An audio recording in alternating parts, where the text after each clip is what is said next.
اسی طرح سے ایمان کے اضافے کا ایک ذریعہ اللہ کی مخلوقات اور اپنے اطراف ہونے والے احوال اور تحول کو دیکھنا اور اس سے عبرت لینا یہ بھی ہے۔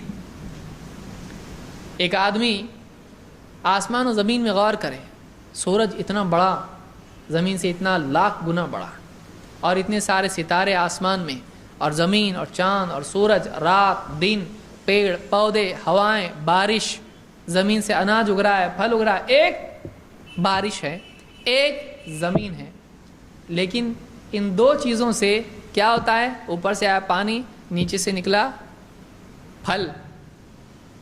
ایک پانی زمین میں جا رہا ہے اور ایک پانی سے، اسی زمین سے، مٹی والی زمین ہے، پھل نکل رہے میٹھے، اور کتنے پھل؟ کئی پھل۔ آم الگ، اس کا ٹیسٹ الگ، اور جام الگ، اس کا ٹیسٹ الگ ہے۔ آم کا ٹیسٹ الگ، جام کا ٹیسٹ الگ، اور پھر آم میں کیٹیگریز، اس میں سب کیٹیگریز، ہاپوس اور یہ اور فلانا اور نہ جانے کتنے ہیں۔ کتنے تو ہم کو دیکھنے بھی نہیں ملتے۔ کیوں بھائی؟ آپ ہی کے ملک میں بن رہا ہے لیکن ایکسپورٹ ہو رہا ہے، وہ دوسرے کھا رہے ہیں، ہم لوگ بھیج رہے ہیں یہاں سے، کھاؤ، اور کچھ واپس ریجیکٹ بھی ہو رہے ہیں۔ تو ایک پھل میں اتنی قسمیں، اور وہ ذائقے سب کے الگ۔ کہاں سے آئے ذائقہ؟ زمین وہی ہے، مٹی ہے، مٹی میں ذائقہ ہے کچھ؟ کھا کے دیکھیں گے ذرا، ارے یہاں کی مٹی میٹھی ہے بہت، اس مٹی میں ذائقہ نہیں ہے۔ پانی، اس پانی میں ذائقہ نہیں ہے۔ یہ کہاں سے آیا ذائقہ؟ یہ اللہ کے پاس سے آیا بھائی، یہ اللہ نے اس میں ڈالا ہے۔ ذائقہ آتا کہاں سے؟ آپ سوچو ذرا، ذائقہ آتا اللہ کی طرف سے ہے۔ اور اتنی غذائیں اور نہ جانے کیا کیا احسانات، جانوروں کا پابند کر دینا۔ آج تو ہمارے پاس گاڑیاں ہیں، ایک زمانہ تک گاڑیاں نہیں تھی۔ اتنا بڑا جانور ہے گھوڑا، اور وہ اتنا طاقتور ہے کہ بڑی بڑی گاڑیوں کو کھینچ سکتا ہے، اس کو گھسیٹ کے نہیں لے جا سکتا کہیں بھی، اور وہ اگر ایک کھڑا ہو کے اس کو دے دے تو بچے گا، یہ یادداشت بھی چلی جائے گی اس کی، مر جائے گا آدمی۔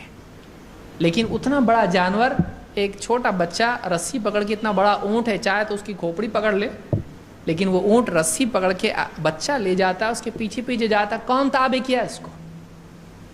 یہاں پاور کا مسئلہ ہے نہیں، پاور زیادہ اس میں، لیکن وہ اس کے تابع ہو گیا۔ کیسے؟ اللہ نے کیا اس کو۔ کوئی ڈگری ہے بتایا، کچھ بتایا، دیکھو میں کون ہوں، گورنمنٹ کا آدمی ہوں، بتایا اس نے؟ نہیں۔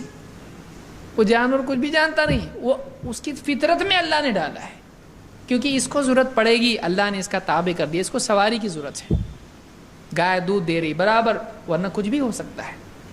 تو یہ ساری قدرت میں جب غور کرتا ہے آدمی، تو اللہ تعالیٰ کی عظمت، اس کی قدرت، اس کی بڑائی دل میں پیدا ہوتی ہے۔ پھر قوموں کے حالات جب آدمی دیکھتا ہے، نبی آئے، دعوت دی، قوموں نے مانا، کچھ نے نہیں مانا، اللہ تعالیٰ نے ماننے والوں کو بچا لیا، نہیں ماننے والوں کو غرق کر دیا۔ آج ان کے زمین کھود کھود کے لوگ نکال دو، یہاں بھی ایک قوم تھی، دیکھو اتنے بڑے بڑے محل ان کے تھے، اتنے بڑے بڑے انہوں نے قلعے بنائے، گئے وہ، کوئی عذاب آیا، کبھی آسمان سے آیا، کبھی زمین سے آیا، کبھی زلزلے کی صورت میں، کبھی بارش کی صورت میں، برباد کر دیا اللہ نے قوموں کو۔ ان کے پاس دین نہیں تھا، تو دین نہیں ہے، اللہ برباد کر سکتا ہے سب کچھ ہو کے بھی۔ اللہ کی بڑائی دل میں پیدا ہوتی ہے جب آدمی قوموں کے حالات، مخلوقات کو، آس پاس کی دنیا کو دیکھتا ہے اور اس میں غور کرتا ہے، اللہ سے جوڑ کے اس کو دیکھتا ہے، تو پھر آدمی کا ایمان بڑھ جاتا ہے۔ اسی لیے اللہ نے قرآن کریم میں فرمایا، وَفِي الْأَرْضِ آيَاتٌ لِّلْمُوقِنِينَ وَفِي أَنفُسِكُمْ أَفَلَا تُبْصِرُونَ۔ زمین میں نشانیاں ہیں ان لوگوں کے لیے جو یقین والے ہیں، جن کو یقین کرنا ہے، جو یقین کرتے ہیں، جو یقین چاہتے ہیں، شک نہیں چاہتے کہ نہیں کچھ بھی ہو میں مانوں گا ہی نہیں، جو آدمی سامنے حق آنے پر یقین کر لیتا ہے، اس آدمی کے لیے نشانیاں ہیں زمین میں۔ اور وَفِي أَنفُسِكُمْ، خود تمہارے اندر، تمہارے اپنے اندر نشانیاں ہیں، اللہ کی توحید، اس کی قدرت کی، اس کی رحمت کی۔ افلا تبصرون، تم دیکھتے نہیں؟ اللہ نے کیا پوچھا؟ افلا تبصرون، تم دیکھتے نہیں ہو؟ کیا کر رہے کیا تم دنیا میں؟ تمہارے اطراف میں نشانیاں پھیلی ہوئی، اللہ کی عظمت اور اس کی بڑائی، قدرت، علم اور اس کی ہر خیر اللہ نے تمہارے لیے رکھی ہے۔ تم دیکھتے کر رہے کیا دنیا میں؟ تم لوگ ان کو دیکھو، اس کو سمجھو، اللہ کے بارے میں، اللہ کی قدرت کا احساس دل میں پیدا کرو۔ تو اللہ کی مخلوق میں غور کرنا ایمان کو بڑھاتا ہے۔ اللہ نے فرمایا ان فی خلق السماوات والارض واختلاف اللیل والنہار لآیات لأولی الالباب، یقیناً آسمان و زمین کی بناوٹ میں، رات دن کے باری باری آنے جانے میں نشانیاں ان لوگوں کے لیے جو عقل والے ہیں۔ نشانی میں غور کرنے کے لیے عقل چاہیے۔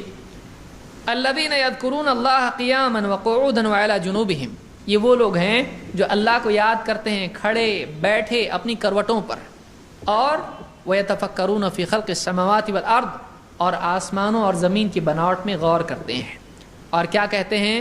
ربنا ما خلقت هذا باطلا سبحانک فقنا عذاب النار، اے ہمارے رب تو نے یہ سب کچھ باطل پیدا نہیں کیا ہے، بے مقصد پیدا نہیں کیا ہے، اے اللہ تو نے با مقصد پیدا کیا، اس کا مقصد ہے ہمارا امتحان، تو نے ایک مقصد سے سب کچھ پیدا کیا ہے، ہماری خدمت اور ہمارا امتحان ہے، یہ سب ہمارے لیے پیدا کیا، ہم کو اپنے لیے پیدا کیا، اب ہمارا امتحان ہے کہ ہم تیرے ہوتے ہیں کہ ان کے ہوتے ہیں، تو ہمارا امتحان ہے۔ ربنا ما خلقت هذا باطلا سبحانک، اے اللہ تو اس سے پاک ہے کہ کوئی ایسا کام کرے کہ جو بے مقصد ہو، عبث ہو۔ فقنا عذاب النار، اے اللہ ہم کو جہنم کی آگ سے بچا دے، کیونکہ جیسا ہم کو بننا چاہیے ہم بن پا رہے نہیں، ہمارے اندر کمی، ہم کتنا بھی تیری عبادت کریں کوتاہی ہوگی، اے اللہ ہماری جو بھی کمی ہے اس کو معاف کر دے اور تو ہم کو جہنم سے بچا لے۔ تو کائنات میں دیکھ رہا ہے اللہ کی بڑائی پیدا ہو رہی کہ تو ایسا نہیں ہے کہ تو کوئی چیز بے مقصد پیدا کرے، سب کا مقصد دکھائی دے رہا ہے۔ اب بتائیے کائنات میں ہر چیز با مقصد ہے، سورج، چاند، ستارے، پیڑ پودے، ہوائیں، بارش، سب ہر ایک کا ایک گول ہے، انسان کو چھوڑ کے۔ وہ اپنے لیے کچھ بھی گول بنا رہا ہے، وہ نہیں بنا رہا جو اللہ نے اس کو دیا ہے۔ کسی کا گول مال ہے، کسی کا عزت ہے، کسی کا عہدہ ہے، کسی کا نہ جانے کیا کیا خرافات ہیں۔ وہ اللہ کو اپنا مقصود بنائے، فَفِرُّوا إِلَى اللَّهِ، دوڑو اللہ کی طرف۔ تو آسمان و زمین میں غور کر کے جب اللہ کی بڑائی پیدا ہوتی ہے اور آخرت یاد آتی ہے کہ جب سب کا مقصد ہے تو میرا بھی تو ہونا چاہیے، جب سب کا مقصد ہے اور سب اپنے مقصد کو پورا کر رہے ہیں تو میں تو نہیں کر رہا ہوں، اے اللہ قیامت کے دن تو مجھ کو جہنم سے بچا لے۔ فوراً آدمی کو آخرت کی یاد آتی جب آدمی مخلوقات میں غور کرتا ہے۔ تو مخلوقات میں غور کرنا اللہ کی عظمت اور آخرت کی فکر پیدا کرتا ہے۔ کائنات کا با مقصد ہونا اللہ کی عظمت ایک طرف دل میں پیدا کرتا ہے، اور دوسری طرف آخرت کے اعتبار سے اللہ کے آگے جواب دہی کا احساس انسان کے دل میں پیدا کر کے اس کو اللہ سے ڈرنے والا بناتا ہے۔ بہرحال یہ 7ویں چیز تھی۔